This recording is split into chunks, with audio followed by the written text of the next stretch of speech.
তো কার্তিক ঠাকুরের সাথে হচ্ছে এই চিঠিটা ওরা দিয়েছে। এবার তোমাদেরকে চিঠিটা পড়ে দেখায় যে ওদের দাবি দাবা সব কি আছে আর কে কে চিঠিটা দিয়েছে, মানে কে কে হচ্ছে কার্তিককে ঘরে পৌঁছে দিলে এবার তোমাদেরকে দেখায়। তো এখানে লিখেছে মা প্রীতি বাবা চন্দন, তোমাদের আদরের কার্তিক। শীতের সকালে দরজা খুলে দেখো মা তোমার কার্তিক এসেছে, ঠান্ডায় আমি কাঁপছি মা আমায় ঘরে তুলে নাও। কাকাই মিমিরা খুবই যত্ন করে তোমাদের কাছে আমাকে পৌঁছে দিয়ে গেল। কাকাইয়ের তেল ছাড়া ছোট 2 চাকার গাড়ি করে আমায় পৌঁছে দিয়ে গেল। উফ কি যে মজা মজা করে আসলাম মা, এবার তাড়াতাড়ি আমাকে কোলে করে ঘরে নিয়ে চলো। কাকাইরা যা যা খেতে চাইলো সবকিছু যত্ন করে খাইয়ে দিও, না হলে কিন্তু মা কাকাইরা মিমিরা কষ্ট পাবে। আমাকে আনতে ওদের খরচ হলো 200 টাকা, একটু কমই লিখেছে।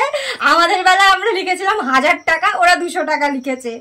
তো মেনু কি কি আছে এবার হচ্ছে স্পেশাল জিনিসটা তোমাদেরকে দেখাই। মেনু লিখেছে হচ্ছে মটন বিরিয়ানি, ঠাকুরের পূজায় mutton biryani, salad, egg devil, চাটনি, কালাকাদ, আইসক্রিম আর পেট ভরে খাইয়ে 1000 টাকা করে হাতে দিয়ে দিও। আর কে কে আছে সেটা তাদের নাম হচ্ছে, মানে কাকাই আর মিমিদের নাম হচ্ছে বিপ্লব, প্রিয়াঙ্কা, তনুশ্রী, সুশান্ত। তো এই হচ্ছে চিঠি। তো এবার হচ্ছে কার্তিককে পুজো করতে হবে। এবার কি হচ্ছে না হচ্ছে সবটাই তোমাদের সাথে শেয়ার করব, তো ভিডিওগুলো কন্টিনিউ দেখতে থাকো। তো কালকে কি হবে, কার্তিক পুজো কেমন করলাম কি করলাম সবটাই তোমাদেরকে দেখাবো। তো